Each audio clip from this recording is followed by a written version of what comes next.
how on earth does this girl take all of the thunder from me every time we go to a listing appointment?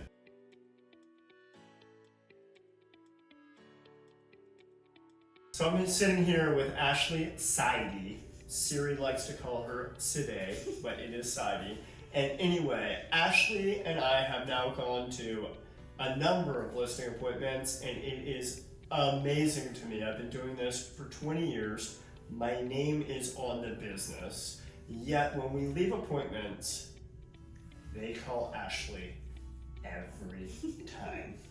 There is something magnetic about this girl, but there's also something of connectivity that she creates with the clients. I don't know if it's her laughter or what it is, but she's here today to give you guys a little bit of her secret sauce. So tell me, how did you do it on our first listing appointment together at the beginning of this year? I think, well, it's easy to be partnered with you because you're so charismatic, but I think I do a good job of listening. I think I connect with the people, I listen to them, ask them specific questions to kind of get to know them more so than just the specific property, and just connecting with them on a human-to-human basis. People want to do business with people they trust, and if they can't trust you, you have no business. So I think that I create a safe space for that, which is kind of why people open up to me. So when that follow-up communication typically happens, because normally after we've gone to an appointment, Ahsley is the first contact after that point. I don't know really what that communication is after that point. Is there something specific in the language of, hey, look, I heard you loud and clear, you talked about this, that, or the other, and do you repeat what they're saying, or is it more on an emotional level that you're going after it? I think it's a little bit of a mixed bag. I think that I do make sure they've been heard and that we're executing the things that we need to follow up on them with, and I think that kind of comes from my background in luxury real estate and business operations, and I think it also is that personal connection of friendliness and making sure that they feel like we care about them. Yeah, and so luckily to me there's no ego involved. I'd actually much rather have them call you, and I think it's fantastic that they do and they feel so comfortable calling you. I wasn't expecting it after the first communications.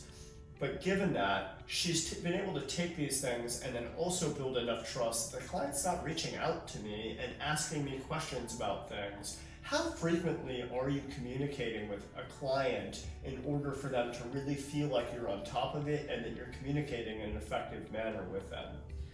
It depends on where we are in the transaction, but I'd say at least a couple times a week, and it could even just be like a lot of clients just text me, we get on that friendly basis to where it's not so formal with the emails or they'll call me and it can be a casual phone call, and sometimes that's even easier because you can actually have tone and warmth and a little bit more personality where email is dry.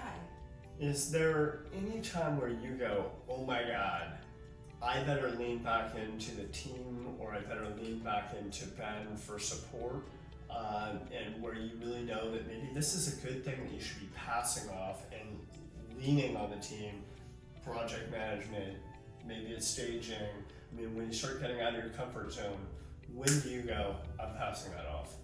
Yeah, absolutely. I mean, I lean on the team all the time. I don't know if I ever just truly pass it off per se. I think we just lean on each other to where, when we're doing the landscaping or we're doing the renovations for the home, that's their wheelhouse. I always want to lean on them to make sure that we're giving the client the best experience and making sure that we as a team are a team front and that they're, we're on the same page. But I also don't want the client to feel like I did just push them off on someone.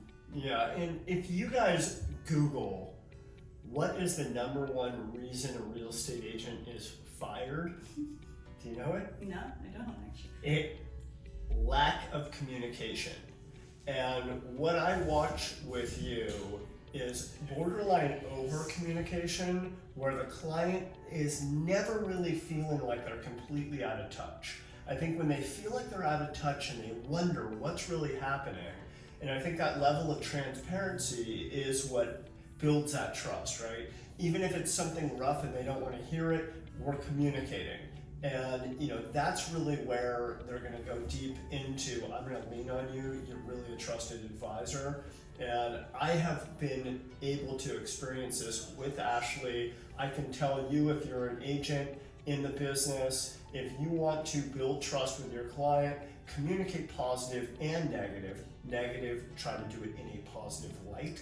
On the phone, not. And on the phone, yeah. Or in person. Because oftentimes if you're communicating by text or email, the reason she's saying that is they may misread it, and you don't want to have that communication on a large financial decision for them be communicated in the wrong manner.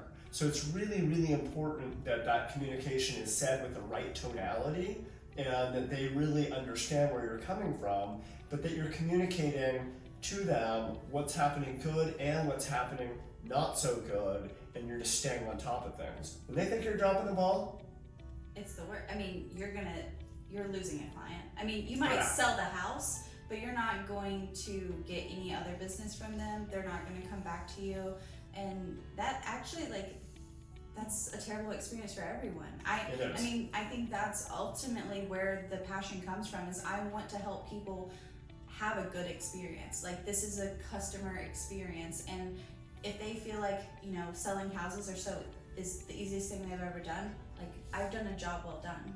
You have. And over and beyond that, she likes to go to every listing appointment with what? As a good Southern woman.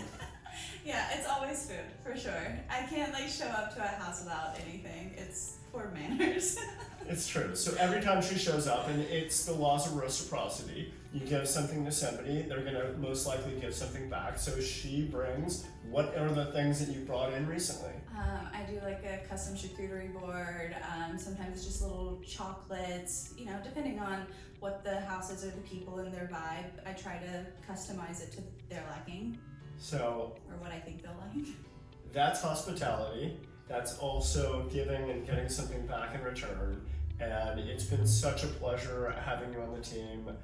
Love this girl's energy. If you're thinking about buying or selling in this area, if you are actually lucky enough to get on her schedule, I mean, seriously, the girl has 2 kids, young kids, and it's tough to nail her down on that level, but if you're on her schedule, she's going to take care of you like family, and it is fun watching you work. So happy to have you here. Likewise.